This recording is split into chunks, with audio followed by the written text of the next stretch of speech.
What is up, everyone, and welcome back to another episode of our Kings related podcast. Thank you, as always, for joining me for another edition of the show. And whether you are watching on YouTube, Spotify, or listening on your favorite podcast platform, do us a favor, hit that subscribe button, hit that thumbs up, leave a comment down below. That will be much appreciated. In this episode, we're going to break down the Kings' evolving roster and identify the young players this organization should build around versus the veterans who may no longer fit this timeline, from Keegan Murray's new contract extension kicking in this season. Neek, Max, Dylan, could they continue to become important pieces in their second year of this next Kings era, and how the upcoming number 7 overall pick in next month's draft could reshape this franchise, and the difficult decisions that Scott Perry and his front office have when it comes to Zach LaVine, DeMar DeRozan, and Domantas Sabonis. So we'll just cut to the chase and we'll get right into it. And we'll start off with Keegan Murray. Like, of everyone on this team, if you're asking me who should be one of the faces of the next era of Sacramento Kings basketball, Keegan Murray is at the very top of that list. His contract extension kicks in this season, and with that extension that they gave him last year comes a clear message from this team that they believe in Keegan Murray as one of the cornerstone pieces moving forward. And honestly, they should. I know last year was a down year with the injuries. Started off before the season started, and then he had the ankle injury. But we've seen growth in Keegan's game. Defensively, he's developed into Sacramento's best perimeter defenders. He can guard multiple positions on any given night. Offensively, like ever since his rookie year, like I believe the shooting still remains elite. Defenses have to respect Keegan the moment he crosses half court. But what's most encouraging is the flashes we've seen of a more aggressive version of Keegan Murray, attacking the basket, creating his own shot, and showing he can do more than simply space that floor. Now the next step for Keegan Murray is consistency, because Sacramento, they can't continue to treat Keegan like he's the fourth or fifth option forever. At some point, if this team is serious about building a sustainable winner, Keegan has to become one of the focal points of the offense. I'm not talking one, maybe the third best option on a really good Sacramento team. He needs more touches, more opportunities, and he needs the freedom to continue to expand his game. And when I look at this current roster, Keegan is exactly the type of player every NBA team is searching for. He's young, versatile, he can impact both ends of the floor, and he's under contract for long term. And those players usually don't grow on trees. And for me, the conversation is simple. If this team is looking to build their future around anyone on this roster, it starts with that 7th overall pick next month. But Keegan Murray has to be second in line, because there's no untouchables on this team. If somebody calls up right now and asks for Keegan Murray, if I'm Scott Perry, I would listen. But I look at as with Keegan Murray as one of the future pieces on this core going forward. Now let's talk about the rest of this youth here in Sacramento.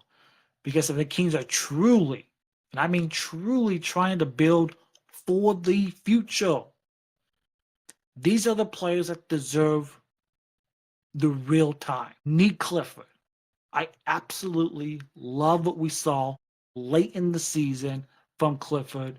He brings toughness. He defends. He rebounds. He plays with a relentless motor.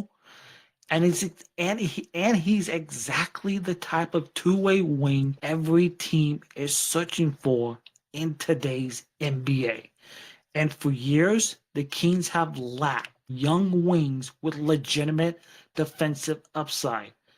And Neek has a chance to change that. Offense needs some work. Hopefully he's working on that this offseason.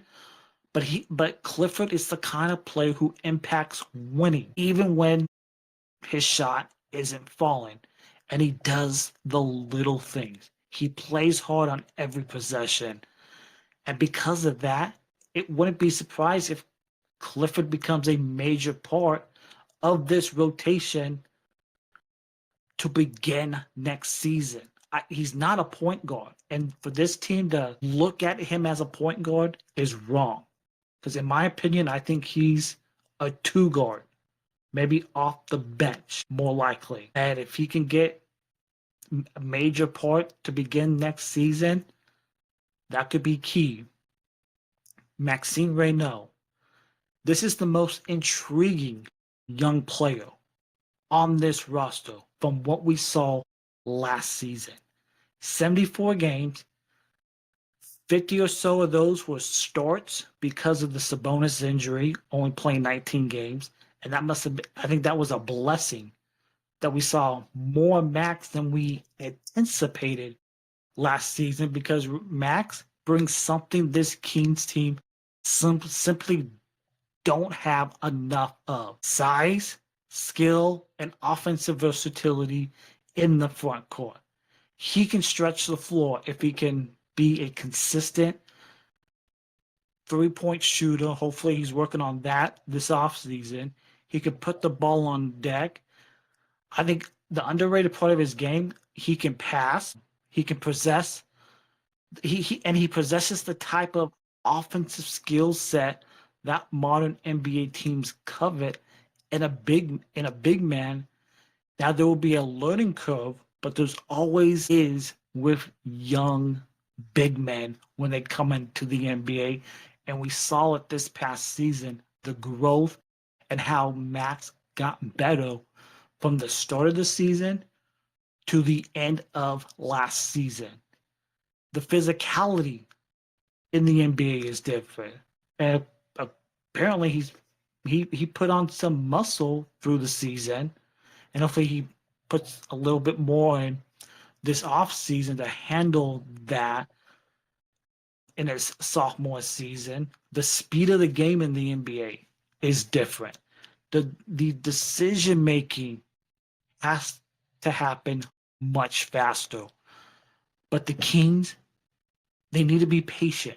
And more importantly, they need to invest real minutes into his development going in to his sophomore season. Because I don't think the Kings are going to be good again this upcoming season, because if Max develops into that starting caliber NBA big, that's a huge win for this team and could provide a long-term front court flexibility if this team moves on from Sabonis this offseason, like a lot of us fans hope they do. Dylan Cardwell, another young developmental piece that we saw last season, brought that energy off the bench. He deserves some attention as maybe a backup to Max in that 5 hole. Like, he brings the athleticism, the energy, and he plays with the kind of effort that coaches love. And we saw it last season. Still a work in progress offensively, but that's exactly why the Kings need to spend time developing him this offseason. Not every young player becomes a star overnight. Sometimes the biggest wins come from finding reliable rotation players who can contribute for years, and Dylan Cardwell has the opportunity to become that type of player in his if his game on the offensive end continues to grow. Defensively, just like Max, there's room to grow defensively to get better. I'm not worried about that for Dylan. Offensively is where I think he needs to get better offensively. The biggest opportunity for the Sacramento is opportunity. And that's really the key for all three of these players throughout last season and through this off season is opportunity, because Sacramento needs to find out what they have. If all three of them is a part of this core, that's great, because you can't properly evaluate young talent if they're glued to the bench behind these old veterans every single night. And at some point, the Kings have to make a decision. Are they committed to this young core, or are they going to continue to prioritize the short-term solutions that this team has done for years? Because the only way players like Nick Clifford, Max Reynaud, and Dylan Cardwell reach their full potential is by getting meaningful NBA minutes. And we saw it last season, especially in the second half of the season. And the sooner the Kings start investing in that development, the sooner they will know whether all three of these players can become part of this team long term with Keegan Murray. I think they have a strong chance of becoming part of this core moving forward with Keegan. Now, the biggest asset for the Kings is this summer, next month, the 7th overall pick in the NBA draft. And this pick could completely alter the direction of this franchise. For a team that's been stuck between competing now and building for the future, this selection next month represents an opportunity to finally add another high-end young talent to this roster. And let's be completely honest, this team desperately needs it. They just need more talent.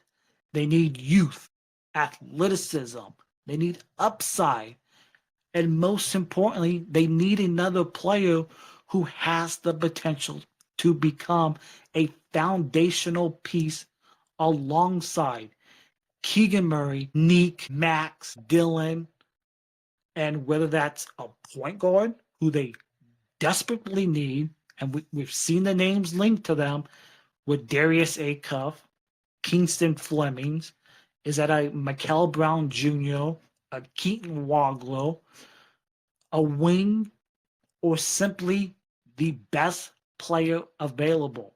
That's what the Kings need to do, is take the best player available, because they cannot afford to miss on this pick. Because if they do miss, this franchise is going to be set back at least 2 years.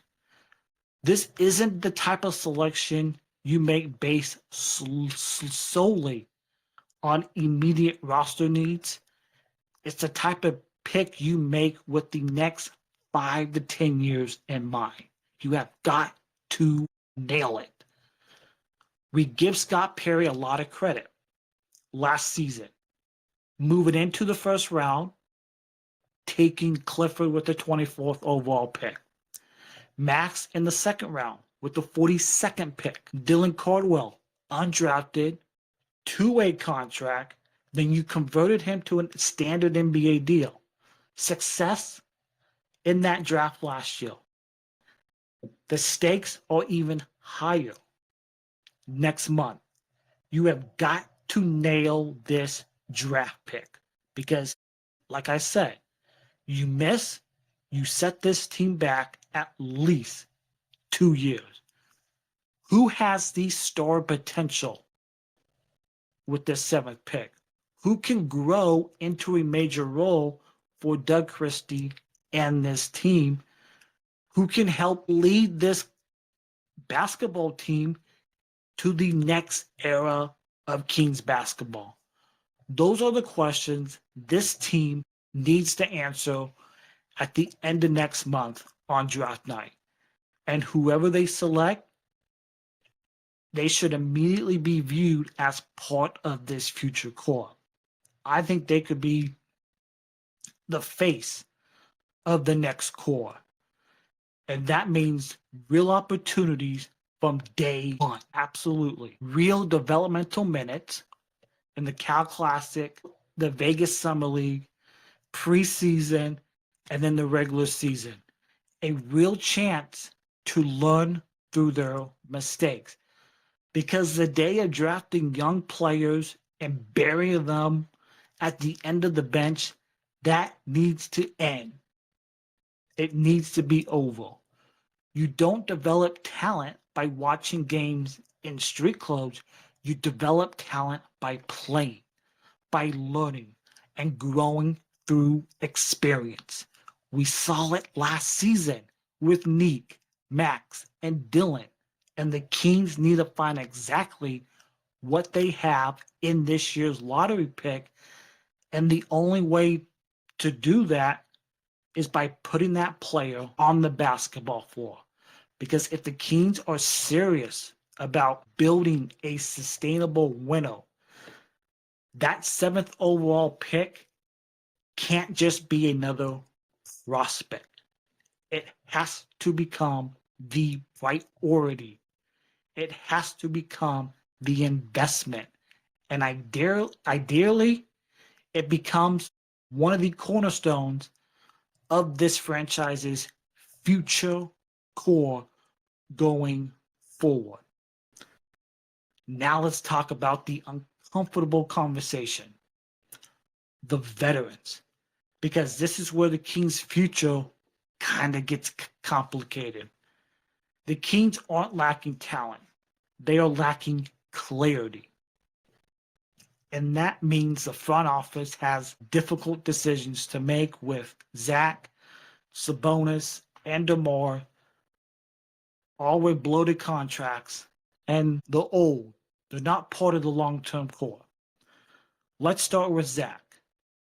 There's no denying his talent. LaVine, he remains one of the most gifted offensive players on this roster and in the NBA. He can score at all 3 levels, create his own shot, and he can explode for 30 points on any given night. And when he's rolling, he can completely change the momentum of a game. But talent isn't the question. It's the timeline. And LaVine is one of the highest paid players on this roster, and the Kings have to determine if he's part of this next great Kings team. Spoiler, he's not. He's got an option if he's going to opt into that player option or opt out. I'm hoping he opts out. Because when Keegan Murray, Neek Clifford, Max Reynaud, Dylan Cardwell, and that 7th overall pick are entering their prime years, will Zach LaVine be a central piece? Will he even be on this team? Hopefully not. Hopefully they can trade him this offseason and get something in return, because the Kings need to be willing to listen. If the right trade opportunity presents itself, listen. I think they gotta move at least one or two of these big money contracts this offseason. Because for a team that won 22 games, you should not be pushing that luxury tax for a team that won 22 games. Absolutely not. DeMar DeRozan was brought here for one reason: to win immediately. And to his credit, he's still one of the smartest and most polished offensive players in the league. Footwork is elite. The mid-range game remains the best in basketball. Leadership value for a young locker room. But the reality is unavoidable. DeRozan he's approaching the final stages of his outstanding NBA career, which raises the question: will DeRozan still be helping this team compete at a high level when Keegan and the young players are entering their primes? Probably no. Sacramento has to at least explore that trade market. Do you trade him to LA where he's from? Not because he isn't productive. It's not because he's declining. It's because of the timeline. He does not fit this Kings timeline as the future of this team. It's simple as that. Great player, but he does not fit on this team going forward. And he did not fit this team when they traded for him last year.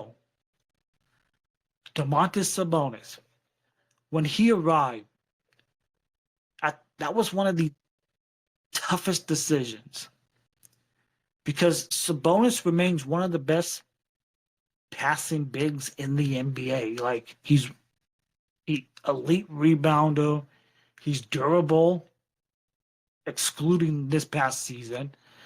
He's productive, and you can practically pencil him as a double-double every single night. And players like that don't grow on trees. But this is where the Kings have to be brutally honest. Can you realistically build a championship contender with Sabonis as your centerpiece?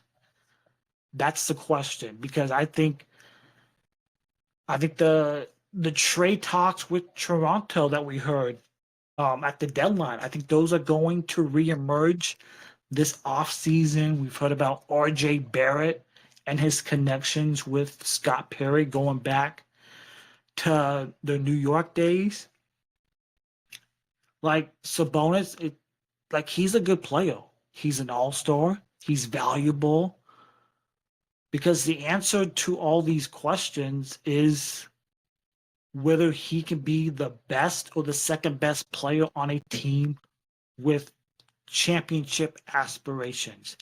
And if this front office believes the answer is yes, hopefully they don't, then the path is simple. You build around him with him and Max, and then you continue adding talent.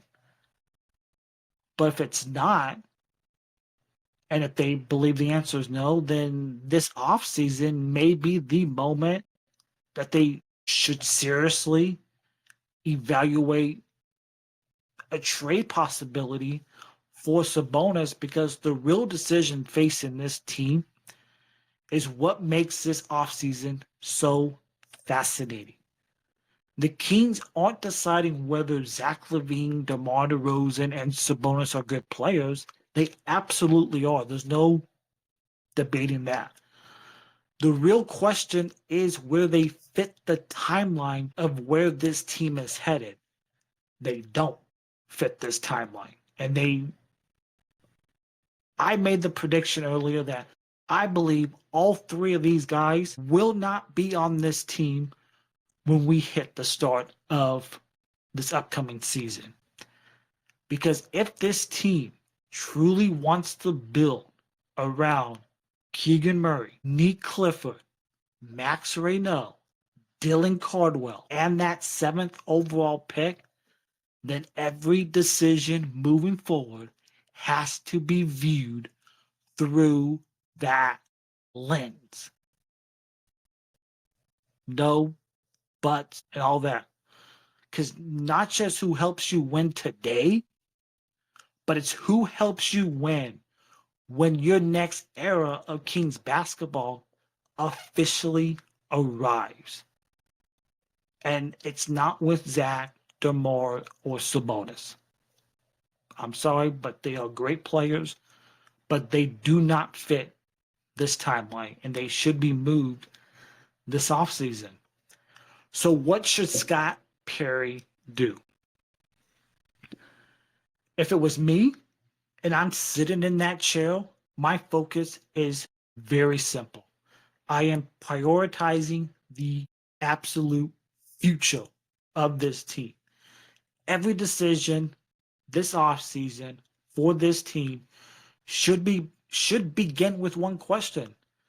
Does this move help build the next great Kings team? If the answer is yes, do it. If the answer is no, you move on. Because that means building around Keegan Murray. That means giving Nick Clifford meaningful opportunities. That means investing real minutes into Max. That means being patient with Dylan Cardwell and allowing him to grow.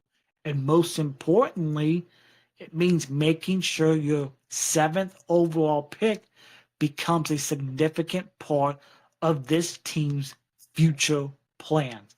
And this team desperately needs young talent. They need athleticism and they need upside. And they need players who can grow together over the next several years, just like that Oklahoma City team, like San Antonio. That's why the Sacramento Kings can't afford to treat its young core as an afterthought. Development has to become the priority, not a slogan, not a damn talking point. The priority. At the same time, Scott Perry has to remain open-minded regarding every veteran on this roster. And that doesn't mean giving away players for free. It doesn't mean you force trades, but it does mean that you listen when teams call.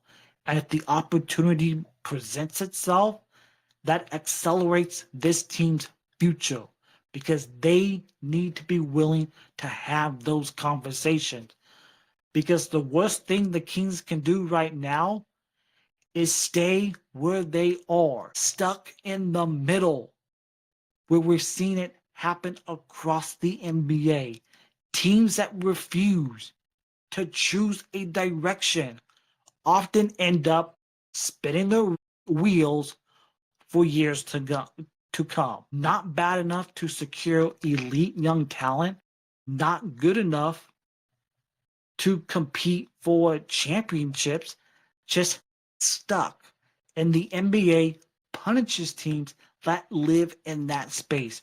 We're seeing it right now with the recent lottery reform.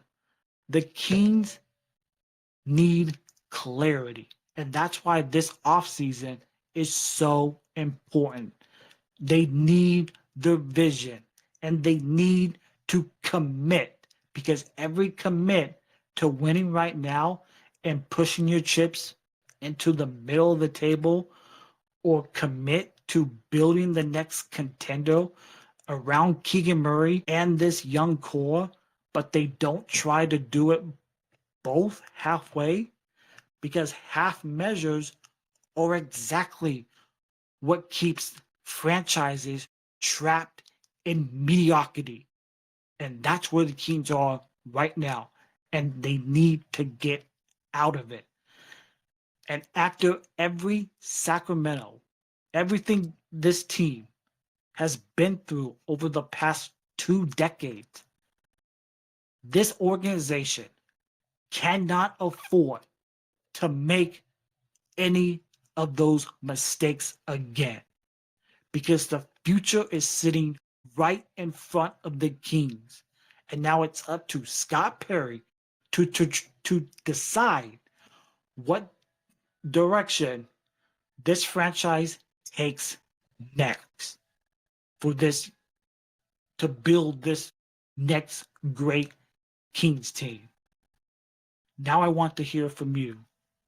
Who do you think is part of this team's long-term core? Is it Keegan Murray, Nick Clifford, Maxime Renault, and that 7th overall pick?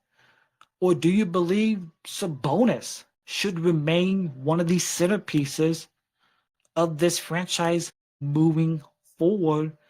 Because there are a lot of big questions facing Scott Perry and this front office this offseason, and every move they make could shape the future of this organization for years to come. So drop your thoughts in the comments down below. Who stays, who goes, and what direction should this team take? You already heard my thoughts on who should go.